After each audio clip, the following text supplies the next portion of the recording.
Well, good afternoon from Ithaca, New York, home of Cornell University. I'm Nicholas Phillips, and we're so glad to have you for our conversation today, Negotiating Skills Beyond Winning and Losing. We negotiate at home and at work, yet for many of us, the skills needed to negotiate effectively don't come easy.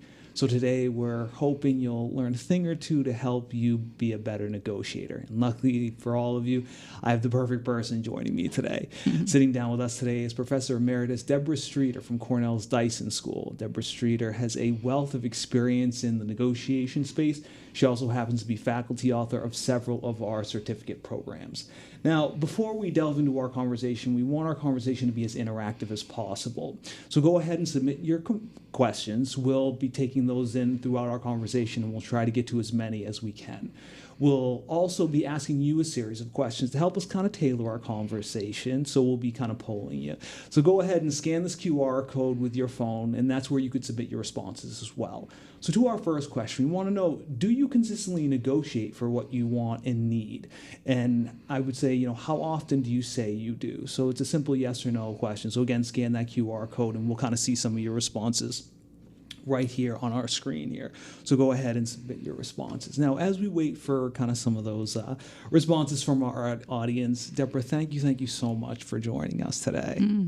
It's my great pleasure. This is one of my favorite topics. So I know it's going to be so interesting to kind of hear some of the responses and all that stuff. So we're slowly getting some people's responses, and it looks like a lot of people actually do consistently negotiate for what they want and need. And is that something that you find a lot, that people do negotiate a lot? This is an unusual response to this question. Many times, if I'm doing a workshop that is exclusively women, people who identify as women, then the answer is lean towards no, not yes. But you'll see, so far, it's still a third of people don't consistently do that. So what we want to know from those who do is what is working for you? We'll try to get that in some other questions. And for those who don't, I really want to encourage everybody just to ask. I'm actually surprised as well. I thought we would get more no's than yeses. Yeah, I'm actually kind of surprised at that. Now, audience, thank you for submitting your responses. So I really want to kind of start our conversation off with a solid foundation. Now, people negotiate all the time for a bunch of different things. What are some ways that people negotiate that may not necessarily come to mind immediately? So maybe not negotiating for salary. What are some of those things that are hanging out there that people might not think of when they think about negotiation? We do tend to focus on those times once a year, maybe twice a year, when you are going up to negotiate your salary or you're getting a new job, but you're really negotiating all day, every day, with your partners, with your friends, with your family, with your kids. Definitely in the workplace, all the things you do, the team you work on, the projects you work on, all of the small steps that lead to you being a strong leader or making progress in your career, there are many, many small negotiations. So you really have to have your negotiation hat on a lot. I know. I think about negotiating with my 15-month-old all the time to go to bed and eat something. So there are a lot of situations out there where folks negotiate. And how should we decide, I guess, if a certain situation requires negotiation? I know we have a slide here that kind of has a thought process behind it. Yeah, this slide relates more to women, but there are many other people of other identities who may also relate to this, which is when you start thinking about, should I ask or should I negotiate this point? You might think, well, why should I ask? That, my work should stand on its own. And then you might think, I'm worried about the relationship. I don't want to pick a fight with somebody. I don't want to jeopardize my relationship with someone. And you might just be a person who just wants to get it over with really quickly. And that leads for people to get to the conclusion, perhaps I'll leave. I'll just leave it. I'll just leave it as it is. It's not that big a deal.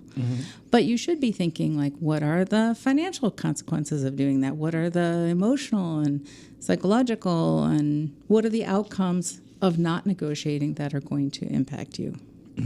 And do you find that some people, or not most people, but do you find that some people think that negotiation is all about kind of that conflict and that they might not necessarily want to hurt somebody's feelings if they go in and negotiate something? I think overall our very stereotypical idea is people banging their fist on the table.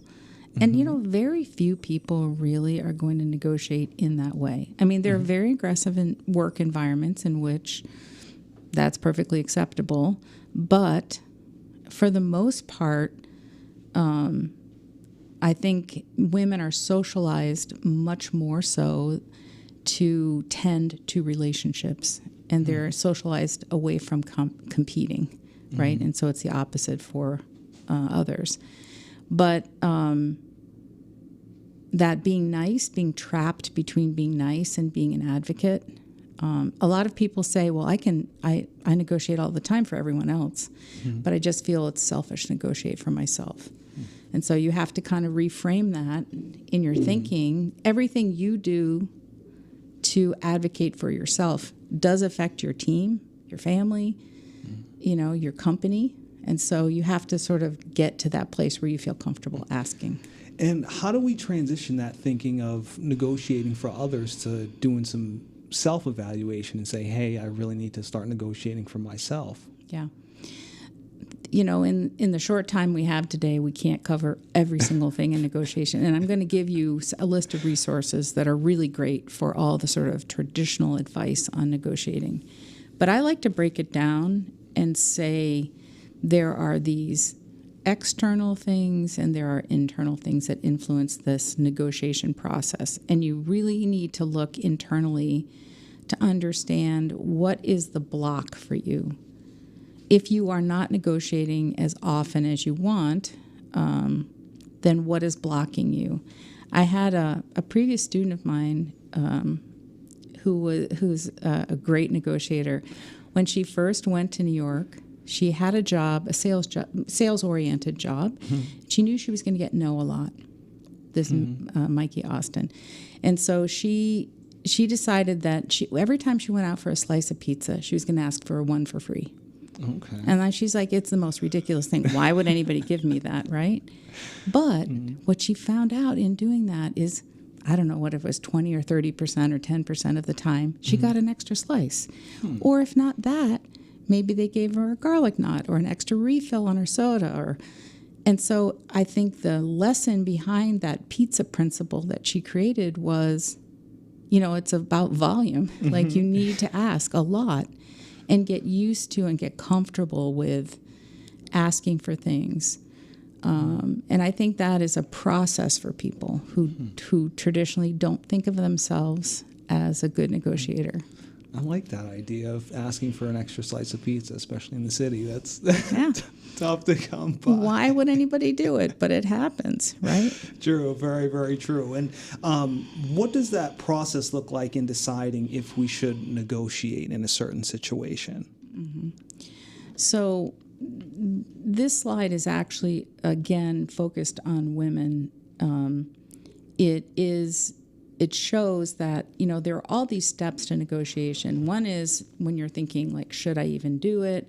Then there is evaluating what I want, whether I should keep going, and when I should stop, right? And in all of those settings, women as a group, not every single woman, of course, but as a group, women are less likely to negotiate. Women set lower targets. Women are less likely to persist in tough negotiations. And women are more likely to accept the first offer. So over time, that leads to lower outcomes, right? And, I want to just take a sidebar for a minute about, we all have many layers of identity. Gender is just one of them, and there can be intersectionality with race, ethnicity, disability, many, many other factors of the way we greet the world and the way the world greets us. So these are very broad principles. It may not be true of the women who are listening that they get stuck. But usually when I ask people, where do they get stuck on this? A lot of women will say, it's in the very first step. You can't get to all the other steps if you're not willing to negotiate. So one of my messages to everybody who's listening is just start asking. Pretend, act as a beginner. Don't use a lot of self-talk that is, oh, I've never been good at negotiating. Start thinking, oh, I'm a beginner, so I'm just going to try. And try with these low stakes, pizza principle kind of ideas, and then work your way towards asking for other things. Okay. So we should start kind of small and then kind of work our way up to some of these bigger negotiations for salary. Any idea on where we should start as far as small negotiations? I'm thinking like me and my 15-month-old. What you negotiate at home is really important to your success at work, and vice versa, right? So if you're feeling the pinch that everybody feels in today's world between work and other commitments, not just family, not everyone has kids, but if you're feeling, wow, this balance, first of all, balance is a ridiculous word to use, but the integration between these two isn't working well for me, then you have to think, maybe I need to negotiate a little bit more at home. Maybe you trade off cooking, maybe you make sure everybody has a chance to take a minute, do whatever is important to them.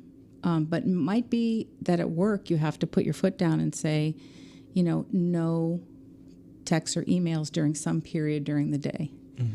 And those are hard things to start with, but I think those are really important ones.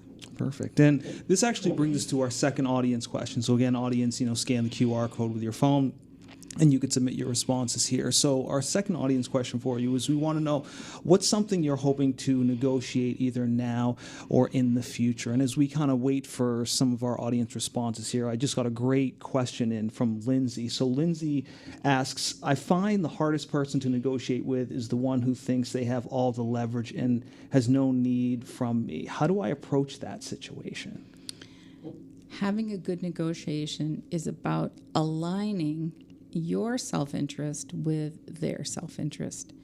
It's hard if they do have a lot of leverage, but what you have to think about is, what are they trying to achieve? And what I'm asking, how can what I'm asking for help them achieve their goals, right? And it sounds like very simplistic, but it's what people sometimes do not analyze. How could I formulate the way I express my desire in a way that helps the other person? Like, first of all, try to find out what they are trying to solve. Like, what are the metrics they care about? If they care about the sales figures for the year, what if you say, if I do X, Y, and Z, I know it's going to improve sales, which is going to help you with the quarterly sales numbers. So you do have to evaluate your leverage and just be objective in thinking about that. Sometimes you have more leverage than you think.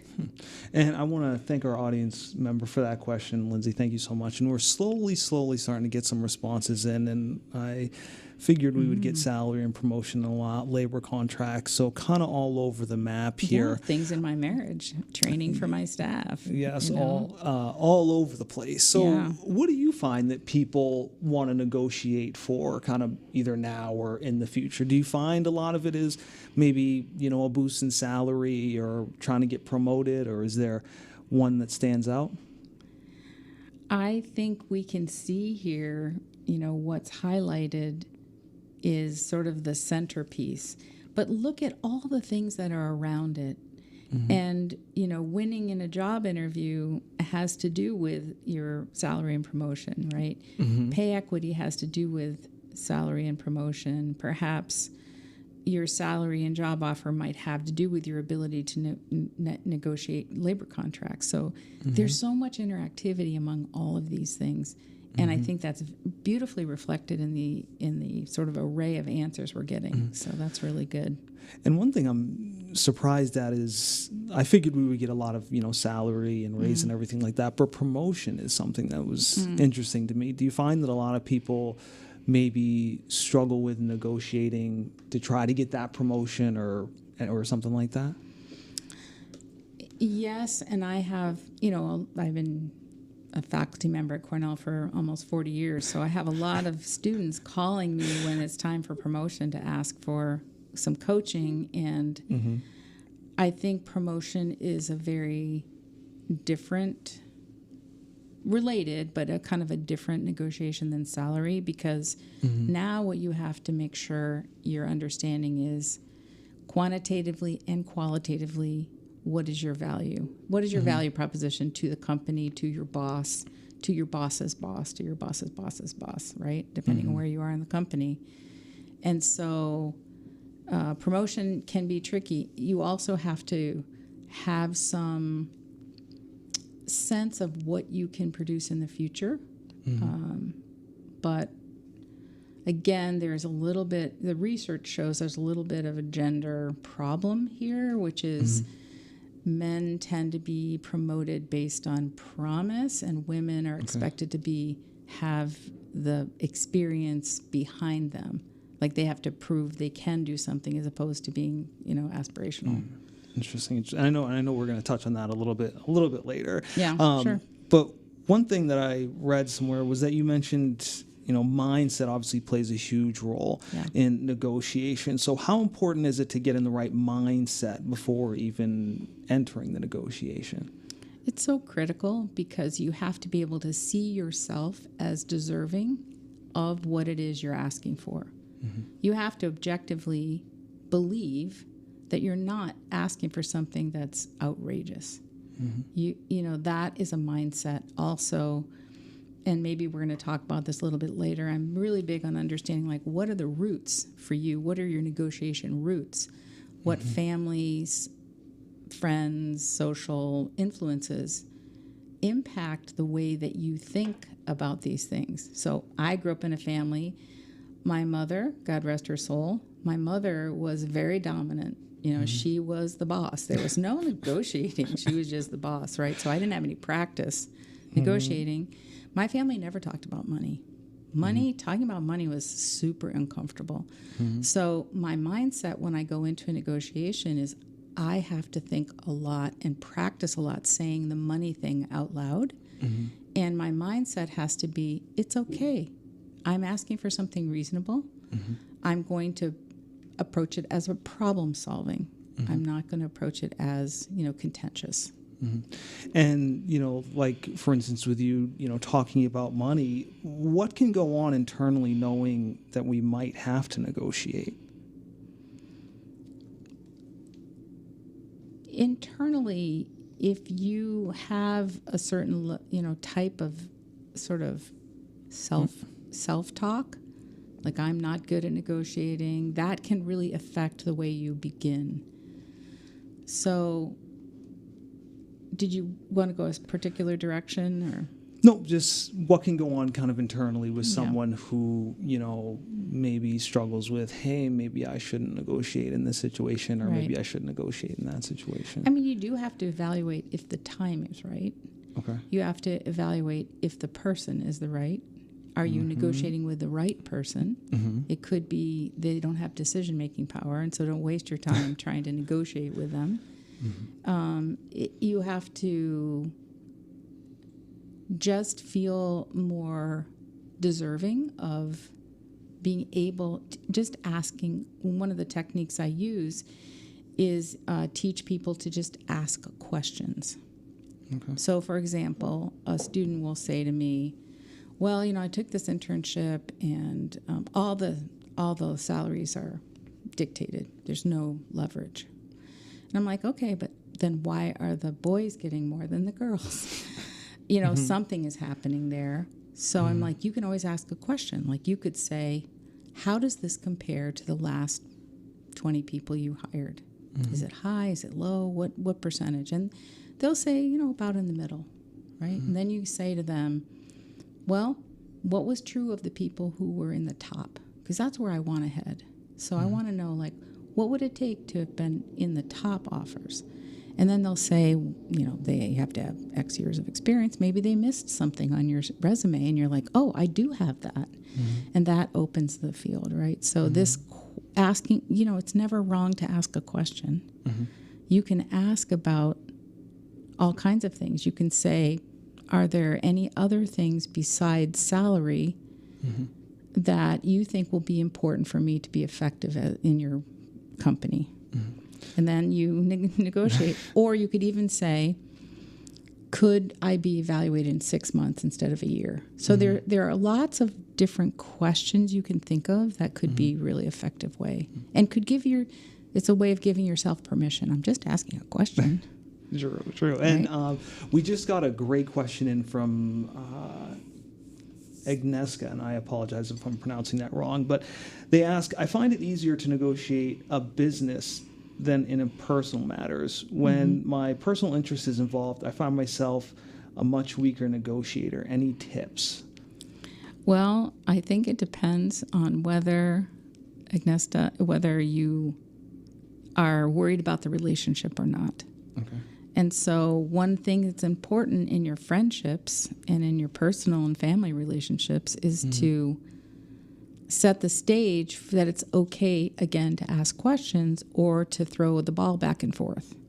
Instead of thinking about it as negotiation, just say to somebody, I know we decided to do this, but I'd like to throw the ball back and forth a little bit. What if we thought about this? What if we thought about that? But usually it's around relationships. And relationships, that's a tricky thing. And I think you can also be inhibited by something we call the double bind, or I sometimes call it the double bind plus. The double bind is created because everybody, all identities, we have stereotypes about male and female. And women are expected to be nice by both women and men and others. Women are expected to be nice. And then if you are seen as demanding or difficult, that's or you're decisive and you're commanding, that's kind of in conflict with being nice. So women are always like navigating this sort of narrow passage. Not all women are nice, and they pay a higher penalty than a guy who's not nice. And so negotiating that haunts women sometimes too, because it is harder. They do get more pushback. If you're getting pushback for being too pushy or too demanding, you are not crazy. This is created by the stereotypes that we all hold. And you have to fight that with quantitative facts, or, you can ask questions again like, I know you thought I was being demanding, but I'm wondering, how is this differing from the negotiations you're having with others? And what can be the effects of, this double-blind dilemma that you mentioned?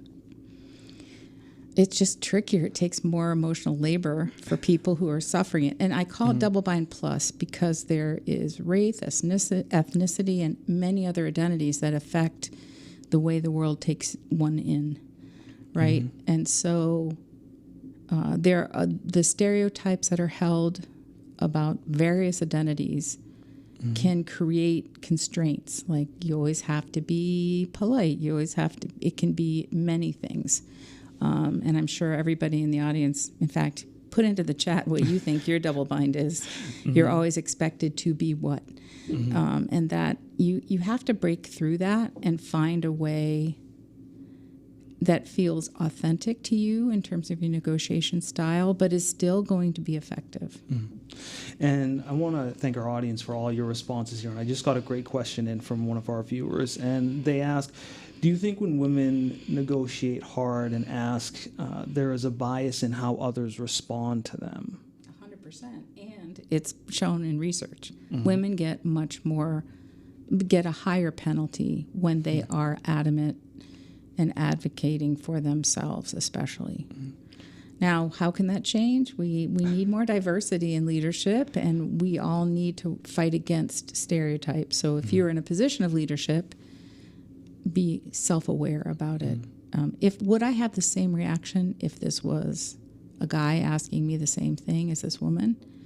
And, you have to hope that over time that will change. But in the short term, if you're not getting what you want, you might have to soften. I hate it because I'm not in favor of fixing the women or any other group. But I always say, well, it depends on what you want. If you're not getting what you want and you're being perceived in this way, and I was talking to a really strong negotiator yesterday who's happens to be Latina, and she's like, man, when I went from being the Bronx defender to going into academia, all of a sudden I'm like, oh, this isn't working for me. I'm not making, the kind of connections I want to. I need to step back. And she said it was kind of hard to pride-wise to do that. But otherwise she wouldn't get what she wants. So. And kind of what was that process like for her to kind of go from, lawyering to academia and having to change kind of that mindset? Yeah. It was really hard. She failed a lot because she would burst into people's offices and say, I want to be on this paper. I want to be on this project. And that's not how it works in academia. It's around relationships and trust building, and it takes a lot slower time than it does in lawyering in the courtroom. So she said she stumbled a lot before she kind of got it, that she needed to almost code switch in a way to a way of speaking and a way of relating to people that was more in the culture of academia. Yeah, I'm just thinking about bursting into a dean's office or something. Right? Yeah, I have to. Not a good idea. Not a good idea. So if you had, kind of a magic wand, how would you solve this problem of the double-blind dilemma that you mentioned earlier? You kind of fix it all overnight. What's the first thing you would do to change? Well, a magic wand is really powerful. So I would try to lessen the power of the stereotypes that we all hold and create more of an empathy towards other people. I think, emotional intelligence is a really important part of negotiating. Understanding the style of decision-making of the other person, understanding are they introvert or extrovert. All those things come into play. But I think, it seems like a panacea, but I do feel like the more diverse the leadership of the institution, the more chance there is for people's voices to be heard and for some things to be normalized, and the less likely it is to run into the double bind. It's not an easy problem to solve because it's really a social problem, right? It's a psychological problem we have. Very much so. And I have a follow-up question to that, but I want to make sure I get to Claire's question first. Claire, thank you so much for your question. So Claire asks, when negotiating salary, how do you reference your worth as an employee when your boss is minimalizing what you do?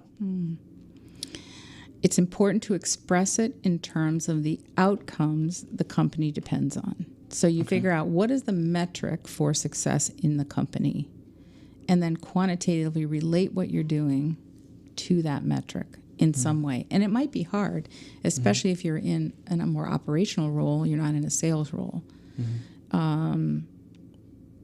So I think somebody can't minimize something when you express it quantitatively effectively. Like if you say, because of my work, the system was 20% faster, and I see in the data for the company data that we're having lower customer turnover. And I think that's related to the fact that we can answer questions more quickly or something like that. If you have somebody who is just dishonest about what your performance is, I think you might need to move on, because that's a very hard thing to change. And you've referenced this a little bit, but I just kind of thought of this as, you were responding to Claire there. But how important is it to have that data with you when you're preparing to negotiate? Really important. And the data is so much easier. I guess this is like me as a boomer saying, you have your hands on so much more data than we ever did. So keep track in the work world, keep track of your accomplishments over time. Really try to quantify your contribution. Again, always thinking about what does the other person care about? What did they get rewarded for? what is the problem they wake up every day thinking about trying to solve? And then how's your role in solving that problem? And not to deviate too far off, but how do we figure out, the person we're negotiating with, how do we figure out what they value when it comes to work or something like that? It requires, first of all, really hone your EQ. So emotional intelligence, which we call EQ or sometimes EI, unlike IQ, you can't change your IQ necessarily, but your EQ you can work on. EQ is self-awareness, self-management, social awareness, relationship management, right? Very few people are good at all four of those boxes, right? So wherever you're not good at, maybe you're really good at social awareness and managing relationships, but maybe you're not. Even though you're self-aware, you can't manage to manage yourself well. Like either you get very emotional or you get very angry. And that EQ piece is super important. And then understanding, like, who's across the table from you. Like, try to pick up the cues about whether they are extrovert or introvert. Extroverts like to fill all the spaces, right? We just like to jump in, and the introverts need more time. They're more thoughtful. They're more deliberative, and you need to give them time. So if you're going in, if somebody's very quantitatively oriented, you have to have all your ducks in a row. If someone's a gut feel play, you have to sort of play to that emotional side. So, perfect. And this is actually great transition. You mentioned this a little bit earlier, probably 5 minutes in, but you've often mentioned negotiation routes. So what are these negotiation routes? They're really the ways that you ever got to practice. One of the best negotiators that I talked to, she said, I grew up with like 5 brothers and everything was negotiation. So I learned how to like how to fight and also how to just, advocate for myself. But you might have grown up in either a family, a culture, a societal setting where you were encouraged to be quiet, to not be a tall poppy, so to speak, or to always look out for other people, but never to put yourself first. And those roots, I always say, like, some of them need to be watered and some of them need to be like ripped out. Like, you gotta think, I'm being impacted by having to be the quiet person in the family, or I'm in my family, there are 5 of us, I'm number 2. And so sometimes I played a role of getting number 1 and number 3 to talk to each other. And, you have to think, like, how the way that I grew up impacts the way I approach negotiation. What can help me and what do I have to overcome? This is one of the things we do in the course, is give people time to reflect on those things. My sister's probably the best negotiator growing up with me and my brother. She's the youngest. So yeah, she's youngest a great, usually is. Yeah, she's pretty a great good negotiator. I just want to real quickly turn to another audience question because we just got a great one in. So our audience question is, how would you go about building mentorships to help with your advocation process? I have 2 mentors at my workplace, and how to leverage those 1v1s. Such an important question. I think if you have, so a mentor and a sponsor are 2 different things. A mentor is someone who helps you and you can really open up to. A sponsor is somebody who's going to take you with them as they go up the chain. But your mentor's job is to help you practice. So when you have a tough negotiation, do a role model with them. Like, sit down and say, I really just want to try out my approach, and I want you to point out where you think the stumbling blocks are. Sometimes you can do that inside a company, but more often you need a mentor from outside the company who understands the industry and understands your context, but who doesn't know the people, necessarily know the people, and you're not risking any relationship stuff. And we had mentioned a little bit before we got started, I cannot listen to myself, watch myself at all. But is it important to maybe, record ourselves kind of maybe going through the negotiation blindly, even if we don't necessarily know the other person's response? Is it important to maybe try to record our responses or anything like that? I've never used that. I think if you're willing to do it, it could be very effective, but I think it's better to have somebody observe you than try to observe yourself. Because for many of us, including you, we're very self-critical, right? And in ways that are not helpful, like, oh, my hair's not right, or that's not helpful to you. But somebody from the outside can say, when you said this, it came across more aggressively than I think you wanted it to, or it came across very passive. I didn't really know what you were asking. That's the kind of feedback you need. So I role play with people, people reach me, however, through LinkedIn and stuff, and we can role play an important negotiation. That's kind of what I would do, is like, tell me what you're thinking you're going to present.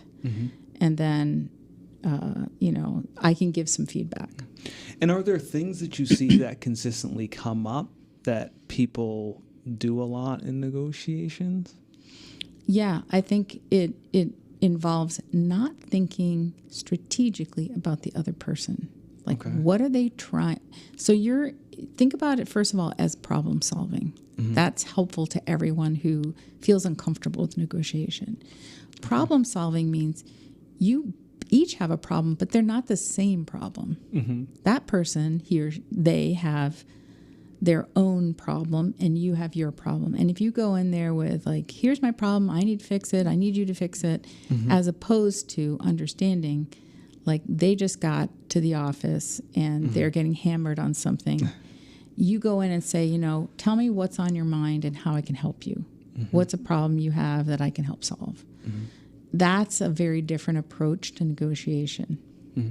And audience, we have a third question that we'd like to ask you. So our third question that we want to know is, what are some barriers that come to mind when you negotiate? So again, you can scan the QR code and we'll see kind of some of your responses here populate, and you can submit your questions there.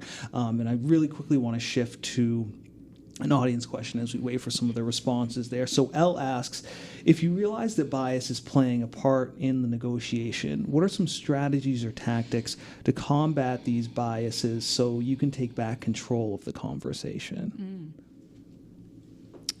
If the bias is extreme and very overt, then it's an HR question. But more often, the more difficult situation is when it's sort of more unconscious on the other person's part.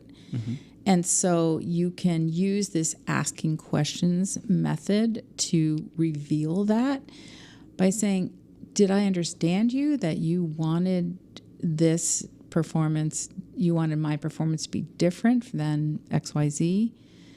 So you can use sort of a questioning method to get through that. I mean, I'd need to know a little bit more detail to give a better question than that. Answer than that. Sorry. All right. So maybe we'll follow up with that. So it looks like we're getting a lot of responses here as far as what are some barriers that come to mind when people think of negotiation. Fear is a big one. Yeah. Fear is one I can relate to. When I was in a previous life as a reporter, I don't think I ever remember negotiating my salary at all. So fear is a big one. Yeah. Do you find that a lot of people are just kind of scared to get in there and ask some of those follow-ups and all that? Yeah, and that's my whole point about looking at your roots. Like, where is the fear coming from? Are you afraid you're asking for something you don't deserve? And that goes to somebody put in their self-doubt or lack of confidence.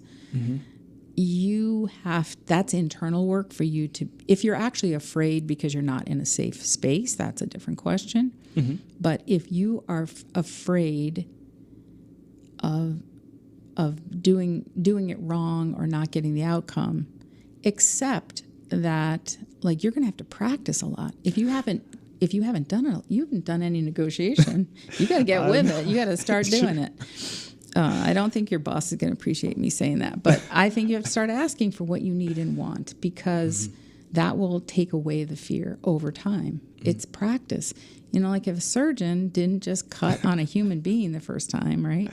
And you doing negotiation, it's a matter of practice, repetition, learning. You're going to stumble and you're going to fail. And if you start thinking, for me, like failure is not asking. Okay. Success is asking, whatever the outcome is, whether you get what you want or not, ask. Mm-hmm. Because one of the things you're doing is you're signaling to other people that you are somebody who's going to advocate. The next time your raise comes up, they're like, yeah, last time they kind of pushed us on that and we said no, but maybe this time we should go for it, right? Mm-hmm. Mm-hmm. And again, thank you, audience, for all your responses. We're getting a lot here. One that I saw earlier was shyness. So I'm an introvert by nature. So how do people that may be shy or introverted get over this idea of it's okay to ask a question or two? Right. For I'm not an introvert, but I will speak for, I live with an introvert. A lot of it is being very clear ahead of time. So preparation can help reduce that fear for an introvert. Mm-hmm. Sometimes you have to go out of your comfort zone. Mm-hmm. And you have to realize, like extroverts, if you let them speak, they're going to give themselves away. That's the superpower of the introvert. Mm-hmm. Think about it that way. Like, if I am negotiating with an extrovert, if I'm quiet enough, they're going to spit out some things that's going to tell me something about what they want, what they think. They're going to continue to fill that silence, just like I'm doing. And that can be really powerful. Yeah, you can imagine it was tough for me being an introvert working in the news. That was wow. not one of those easy things. And we're getting a ton of audience questions in, so I want to just real quickly shift to LaShawn. So LaShawn asks, when you're at the cap of your salary structure, how do you negotiate pay increase and walk away feeling good about the outcome? This is such a context-specific question. Can you just read the question one more time? Of course. So LaShawn asks, when you're at the cap of your salary structure, how do you negotiate pay, incentives, and walk away feeling good about the outcome? Maybe you have a conversation that says, I realize I'm at the top of the cap of my, what can we do about how can you help me problem solve what to do, because I really love this company. I want to stay in this company. I believe in the product. I've had great success here, and I want to continue to contribute. But I'm facing a ceiling that I kind of want to break through. So are there other, what are the other opportunities for me? Can I take on more responsibility, or can I move to another level? Or, you have to sort of be creative about it in that way. And you mentioned, prep's a big thing for us introverts. And this actually brings me to a great follow-up question that we got from one of our audience members. And they ask, impact and influence can be useful prior to negotiation. Can you speak to some tactics that can aid with that pre-work, so the work done before negotiating? Yeah, don't ever think I'm going to negotiate once a year. And I'm only going to prepare for that. So I hesitate to give advice because context is so important on this, but you need to make people aware of the value that you are contributing. And you can do that in a subtle way. You can do that in a very specific way, depending on the setting that you're in. In academic life, you would send out links to the articles, or you would make sure that your press presence was mentioned in the marketing newsletter or something. But in a corporate setting or in a nonprofit setting, you might make sure the people around you, especially your mentors and potential sponsors, know what you're doing all the time. So you're not getting to the meeting and they're like, oh, I didn't realize, you were the top salesperson for, you have to learn to toot your own horn, which is tricky for women because they are going to have a bigger penalty because that's going to be seen as self-promoting. But you have to find a way to do it, especially with the people around you who might be in the room when promotion or other things you want are being considered. Because if they know they can speak for you, then you have to speak less for yourself, right? Mm-hmm. And I want to just shift really, really quickly. We got a great question in from Sarah, and this kind of stays on our topic here. But I want to know, what external factors can affect a negotiation? The external factors have more to do, sometimes it's really overt discrimination. I mean, that's been true for various groups in our country for years, right? Mm-hmm. And it's not gone. The more difficult ones are these unconscious biases that are held, and you might not have the time to change that. You're going to have to figure out, like, where are you willing. I'll use the word compromise, but I would say adapt. A better word is, I'm going to have to adapt to this. So maybe if I'm seen as like the tough person, once in a while I'm going to bring donuts into the office or surprise people with something that has like a softer feel to it.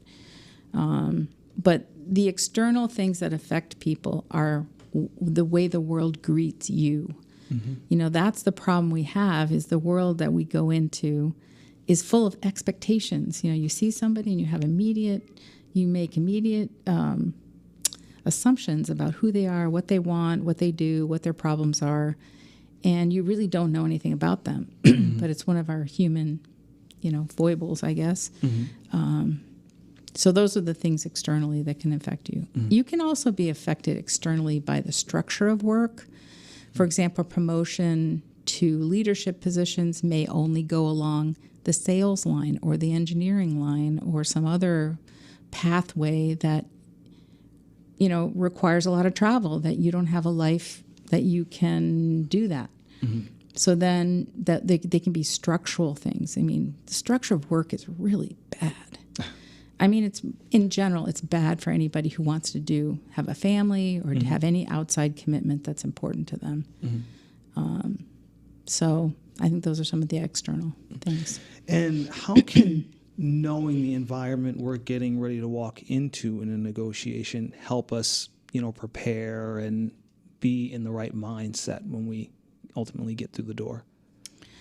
There's something in sort of traditional negotiation advice called BATNA, the best alternative to the negotiated agreement. And what that means is, like, what are you willing to walk away for? Mm-hmm. Like, when would you leave the job? Would you walk away and say, whatever the outcome is, I'll live with it, right? Mm-hmm. So you need your BATNA, but you also need to think about, how can I understand what the BATNA is for the other person? At what level are they under tremendous budget pressure? And therefore you have to be creative in suggesting maybe you're not negotiating for money, maybe you're negotiating for influence, or to be on a special project, or to do something different, to have different hours. It could be a wide variety of things, but you need to understand that, and also understanding like the personality, like the way they make decisions. Mm. Do they rely on quantitative stuff? Then you need to come in loaded for bear. If they're introverted, they need information ahead of time, because the introvert will want time to think. Mm-hmm. The extroverts, we'll just jump in any darn thing. But that introverted need for having the information, having time to think about it before they have to make a decision, is really important. So it sounds like knowing the person we're getting ready to negotiate as much as we can really makes a difference. Right. And it's, one of the most complicated things is it's not just you and one other person sometimes. Mm-hmm. It's you and other people, or your team and another team. Mm-hmm. So you really have to understand all the players, right? Mm-hmm. Very much so. And Sarah, like I said, I promised I would get to your question. So along this line, Sarah asks, are there key phrases in negotiating that you can use to drive the conversation? I would say phrases like, how can we work together to solve this problem? Mm-hmm. What can we do? Can we take a break? Should we take more time to think about it? Should we meet up tomorrow? Phrases that I like are all in the form of questions. instead of repeating adamantly your demand, so to speak, ask the question like, we seem to be far apart on this. What can we do to align our self-interest more? I know you need this. You know I need that. How can we have a more creative conversation about this? So I would say those kind of phrasings. And is there a way where we can maybe anticipate some of the responses we might get when we ask those follow-up questions? Yeah, I mean, the more you know about the situation, the mode of operating of the other person, the more you will be prepared. They're probably going to say no.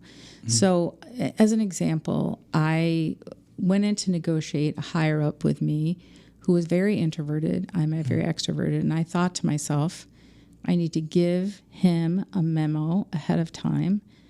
I have to give him a vocabulary to say yes. And I have to show him how he will be, if he makes this decision, he'll be a real leader in the college. And, it just worked every time because that was his problem. He wanted to be seen as a strong leader and he wanted to be on a cutting edge. But if I went in there and just, did my extroverted thing and just gave him everything all at once and said, what do you think? I really think we should do this. He's not going to feel comfortable saying yes. So. Interesting. And this actually brings us to our very, very last question along this line of, preparing for negotiations and all that good stuff. So audience, our very, very last question for you is we want to know, how do you prepare for negotiating when you're getting ready to go into a negotiation? So again, you can scan the QR code with your phone and we'll get kind of some of your responses in here. And kind of as we wait for some of those responses, one of the things I wanted to ask was... Are you on the right screen though? Oh, actually, let's see if we can flip to that QR code. There we go. Yeah. So, we're slowly starting to get some responses in. Good. So kind of all over the place. We do have somebody who does their research and speak about outcomes and performances and use those points to negotiate to ask. Is there anything that jumps out to you as far as some of our responses from our audience goes? I think this information is power. It's reflected in the longer responses as well. Tells you why there are people who on the call who say they are negotiating for what they need and want. And I want to say a balancing comment about data and quantitative, which is sometimes the qualitative stuff is just as important, right? Because it could have to do with morale of the team. It could have to do with the image of the company. So always also think about how to pose that in a way that incorporates both qualitative and quantitative things. And somebody submitted a response earlier where it was kind of do my research. Do you find that a lot of people, research about the person or people they're getting ready to negotiate with? In general, I don't think they do. That's what keeps them afraid, right? Because they don't feel like they have a handle on it. They don't know what to ask. I don't know how to ask it. If you start thinking about the other person and knowing your audience, you will have less fear and you will be more likely to ask, and then you will ask more, and then you will get more. You might not get everything that you want all the time, but that's not the goal. The goal is to always be thinking, how can I align what I want with what the other person wants? And audience, thank you so much for all these responses. We're getting a ton in. Write my pitch. That's an interesting one. Do you find people maybe kind of write down what they want and then go off that? I think especially if you are going to be nervous, if the person has a lot of power or is a very dominating personality, sometimes writing things out is helpful. I often said, one time I was negotiating for a consulting job. And I really did not want the job because it happened right at Christmas time. It was like 2 weeks before Christmas or something. And I'm like, I don't really want to fly to Timbuktu and do this. So I thought, I'm going to ask them for the most outrageous number. Okay. And I'll tell you later what I asked. I don't want to say it to the audience, but I had to practice saying that number out loud without laughing. I'm like, nobody would ever pay me that. So I get out of it because maybe they'll come back another time. Darned if they didn't just say yes right on the spot. They said yes to an outrageous request. Oh, wow.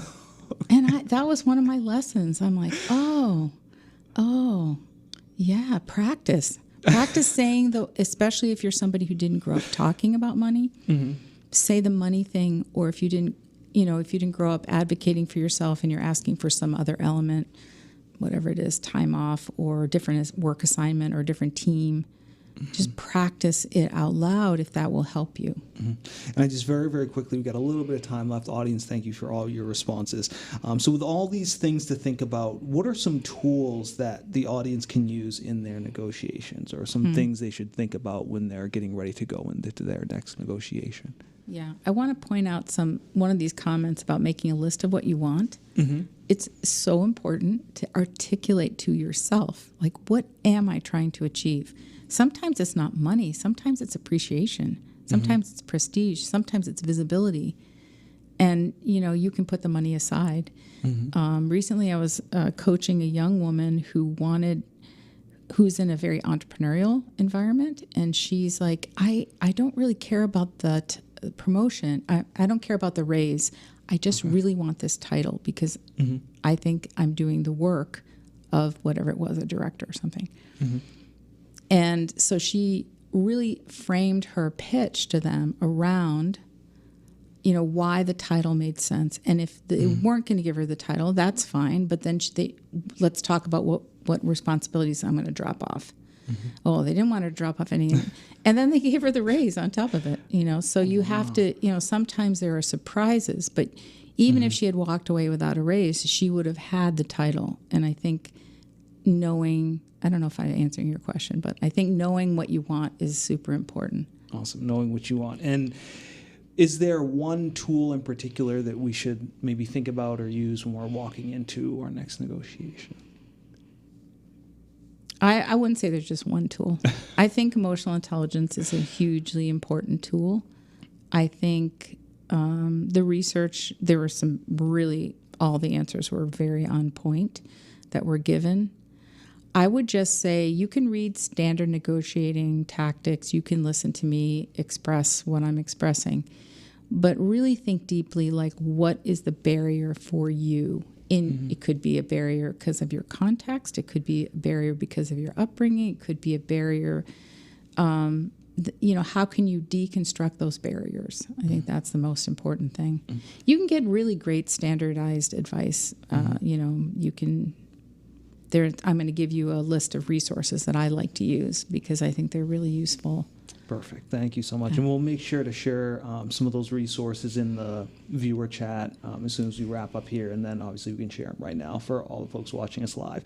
And Ryan checks in with actually a really great question. I wanted to make sure I get to Ryan's question. So Ryan asked, I saw an Instagram post, and he can't remember, what organization it was from, but it said in a negotiation, pick the one thing that is the biggest deal breaker for you and be prepared to compromise on everything else. And Ryan asked, do you have any thoughts on that approach? Yeah, I think that is a good idea. If it's a deal breaker, it means you're not going, if that's your walk away, right? And so I don't know if I agree with the thing that you have to compromise on it. I think you should consider, I think it's a deal breaker, but is it?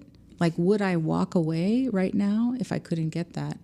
Just really be honest, brutally honest with where it ranks. Because sometimes it is a deal breaker, and sometimes you're ready to leave a company or to walk away from a negotiation. And sometimes you realize, I'm really fixated on this one thing. I don't really need to be.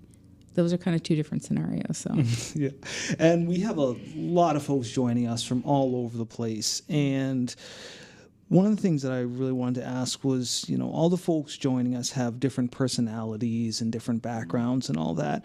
So how can they develop their own style of negotiation? And does everybody have their own style of negotiation? It's really important not to pick up a book on negotiation and think, I'm just going to try all the tactics as they are. You have so much about the context in which you live and work, what your family life is like, what your work life is like. The cultural contexts are super important. Some cultures, negotiating is very much a part of it. Haggling is done a lot and all the time, and it's very comfortable. In some places, it's almost forbidden. So you have to realize, like, how do I operate? How do I navigate the internal and external things in my world? And it's very hard to get to a 100% authentic style. Maybe if you're in the majority population, older white man, but you might be able to just do what you do. But for most of us, we're going to have to adjust in some ways to get the things that we want. And then when you have more power, you don't have to adjust as much. But you can't do that until you get the power, right? So I'm always very big on, like, I'm not asking you to be somebody that you're not. I'm just saying, what can you adjust to be more effective at getting the things that you want? And are there any resources out there as far as, ways we can learn about maybe our own style or maybe kind of developing our style? Are there resources out there that maybe help us understand our negotiation? There'll be some resources in the group that I gave in the sheet I gave you. But you know what? A lot of it is you just got to do it. There's no getting around just like trying. And then you think, oh, that didn't work. I really blew up that relationship. I have to go back and fix it. But you're also, it just gives you a sense of, I'm starting to learn. You're just a beginner. If you haven't done a lot of negotiation, or even if you have, you're probably still learning. You're still, it's not the same style. It's not going to work at home that works at work, maybe. And there can be very difficult people as well. One book I don't think is on that list is How to Have Difficult Conversations, which is a really great book if you're dealing with a boss who is toxic or really difficult to deal with. That book isn't about negotiation, but it is about having conversations, which is basically what negotiations are. So I would highly recommend that book. And Lindsay checks in, and I want to thank Lindsay for your question. So Lindsay's joining us from Dallas, and Lindsay asks, is it wise to start the negotiation with overly ambitious terms, expecting to compromise down to the terms you actually desire? Very context specific, but often you have to overshoot and be willing to adjust. I mean, you can't say generically that's going to work, because sometimes when you start too low, the problem is if you start with a number that is what you want, you have no room to move except down, right? Sure. And you might. I've done this myself. Sometimes you're like, I left money on the table, right? And Deborah, thank you so much for joining us. Audience, thank you so much for your responses. Yeah, thanks, everybody.